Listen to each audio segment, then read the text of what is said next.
And it was literally all about putting your entire faith in Jesus kind of thing. And after listening to it, I realized I was doing that whole summer wrong, that I was trying to learn the material by myself for the reason of getting an A. And if I can't do it, then it's not going to happen. Whereas, you know, like the sermon said, that Jesus can do all of these amazing things for us, including, you know, helping me out in this class at the end of the summer. So that completely changed my mindset for the last 2 weeks of the class. From, oh no, I have to do well, to it's okay. Jesus has already gone ahead of us and done things that we can't even possibly imagine. And that, you know, knowing this, that I can put my full trust and faith in him, that everything will be okay. And so that's how I saw the rest of the semester. And I went in, took my test, and lo and behold, I did well enough to pull an A in the class. That's good bull, bro. No, and it's so interesting how you were talking about specifically, you know, feeling like you were going through that summer alone or through that class alone. Really, it's like, you know, God's Spirit is with you. It's just kind of like whether or not we like have that, you know, discernment in us, like in the moment to kind of like lean in him. One of my favorite verses that like we kind of twist around a lot is like Philippians 4:13. You know, like every athlete's got it either like tatted or on a shirt or whatever. You're right. But I really do love it because it's like, I can do all things through Christ who strengthens me. But that's not necessarily about like our ability. It's really Paul talking about Christ's ability. And my pastor back home in San Antonio explained it this way, where it's like, I can't, but he can, and he can through me. So we're really just like the instruments that God's using to do the amazing things that you've been doing, either like studying for tests or just like acing tests or blowing them out of the water, you know, getting the A in the class that you need, and just like managing like not only like academics, but friendships and relationships, having these other like service organizations that you're involved with. It's like we forget that, like, and I still do this like legit every day. It's like we forget that we are not alone in this like fight, and we're not alone in anything that we do. And I think there's that bit of pride where we like see, it might be because like, and this is honestly what it's been for me lately, where we see all those other people either talking about their scores or talking about, you know, how well that they did. And for whatever reason, it's in the back of my mind that they did that by themselves, you know, and for whatever reason, it's like, okay, like so-and-so got like a 100 on their freaking biochem final, which I didn't know was possible. And then like, you know, I get like, probably just like failed it because I don't know, like a biochem. But it's like, for whatever reason, I have this picture in my mind, like, as if God wasn't leaning into them as well, you know, and like, and God blesses them, thank the Lord, not going to be like jealous of that, but also feeling like, now all of a sudden I have to do this by myself because I have this perception that they're doing it all well by themselves in a way, you know? I agree completely. And I know maybe if, you know, whoever is listening to this, that if it sounds selfish to do that just to get an A in the class, like that's not the only time I've ever done that. And I will say I already knew that, since my future had been, you know, already determined, and that I can rest assured knowing it's okay, that it'll work out best for me, whether that was a B or an A. So I already knew getting a B was going to be okay. And even this last semester, actually, borderline B, C in a class, like not even close to an A. And I was going to be happy with a B or a C, you know. Obviously, I wanted the B, but at the same time, I knew no matter what the result was, that it was going to be okay. That's faith in a nutshell.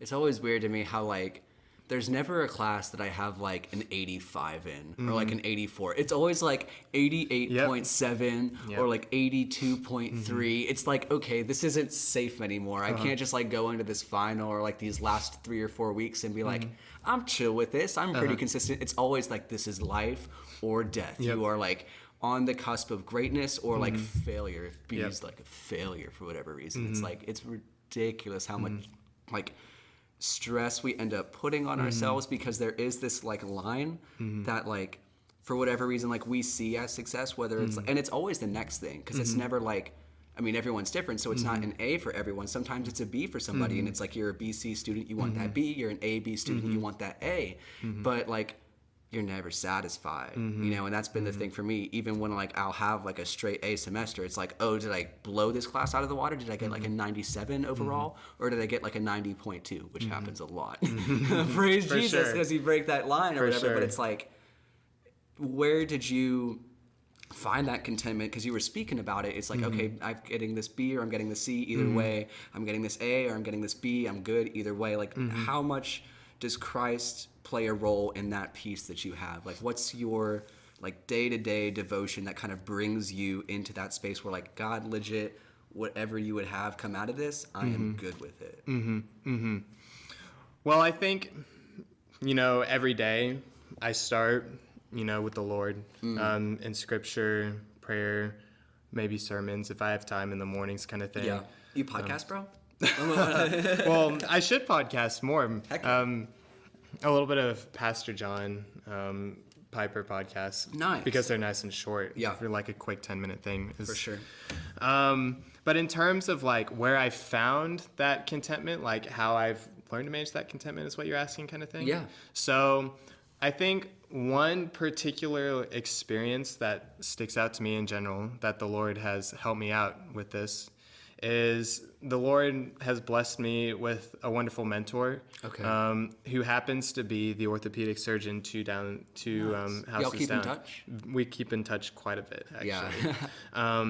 And I wanted to highlight this on a little bit, but one thing that I got out of my shadowing experiences with him is that not only is he a great and smart person, but the way that he treats his employees, his patients, his family's patients, or just anybody in general that he crosses in the hospital, he always greets them with a smile or, says hi. Or the students that he's teaching, he goes way out of his way to help people. He's a professor as well? Or He's not a professor, but he's more of like a resident doctor. Okay. Like he teaches the residents Got how you. to do their thing, basically. Yeah.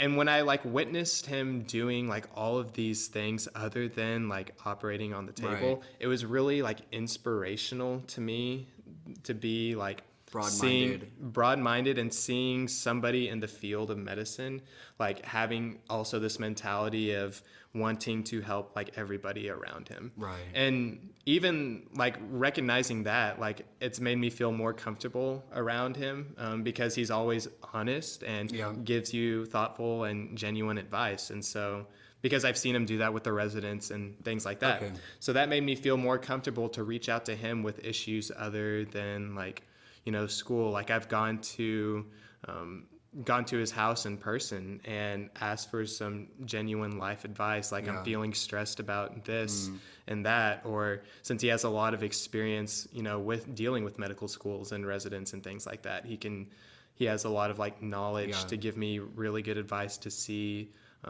what he's seen and, maybe kind of tell me what's wrong with my views and things like that. That's just like the perfect example of like literally like mentorship and like discipleship and all that cool stuff. And I was wondering like, it's honestly amazing because like I find myself looking back at like a lot of my teachers, especially like knowing that I kind of want to be somewhere in the teaching profession, like whether it's like legit my title is like teacher or professor, or whether like I just like teach as a part of my job, whether it's like ministry and stuff like that. And it's like I think literally any educator is seriously underrated. And like again, like it's not just like title of educator, but anybody like who's teaching or like just experienced or that you can like learn from, that is like a mentor or a disciple. We got to be seeking those people out, like especially like especially just like as a high school college student, like whether or not it's your mom and dad, I think nature just kind of like splits us from them and from family from time to time. You just like you kind of fly the nest a little bit, but finding somebody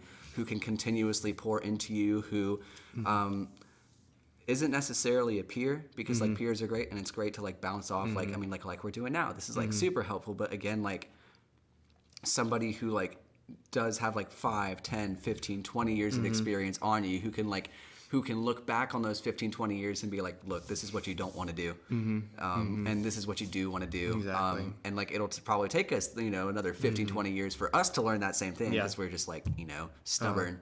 But like, yeah, like how, and is he, I would imagine, is he like also like a spiritual mentor for you? Very much? Yeah. Very much indeed.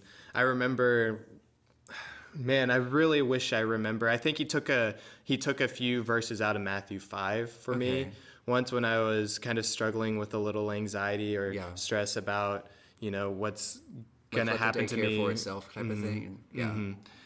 But one major piece of advice, or wisdom that he poured into me that really stuck out to me in particular is, me, like at the time, had these selfish desires of wanting to get these high grades in the test scores, or I want to go to this high profile name school, medical school, the prestige, that kind of thing. And I was really stressing myself out about it. And he could clearly tell that, that I didn't have to be worrying about it. And the way he responded to me is that, he took about one resident from, at least, I think they had, let's say, like 6 residents, and they took one resident from different medical schools all across, the country. Yeah. And so that being said, like, not everybody came from the high profile name, but they came from everywhere. And in addition to that, one of the top doctors in my hometown was actually not from the high profile school as well. And so that kind of made me realize that, maybe my selfish desires are, definitely that my selfish desires of wanting to do these things are not right, and that I need to rethink my whole view on what I want to do in the future, or where I want to go, as opposed to me trying to direct the place I want to go or me trying to control where I want to go, but instead letting the Lord take me to where he wants me to go. And so I truly believe, once I changed that mindset, I've gotten a lot more satisfaction out of this whole process than what it could be.